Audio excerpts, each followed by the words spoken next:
Ay, thank you Lord for the rain. Thank you for the rain.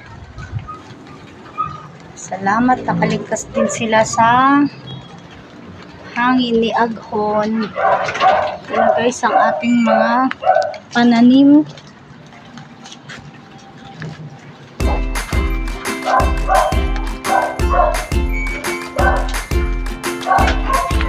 Yan na, bago natin tanan.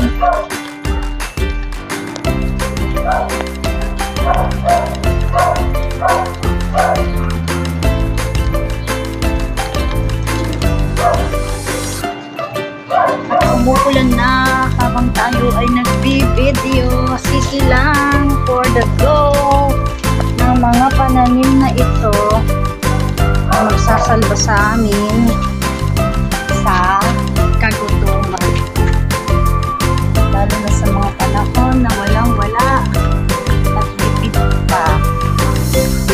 Ayan po guys, namumungan na rin ang aming kalamansi.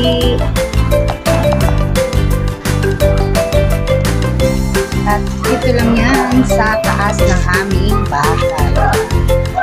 Ito ng aming kapitbahay. Ayan, medyo malakas ang ulan.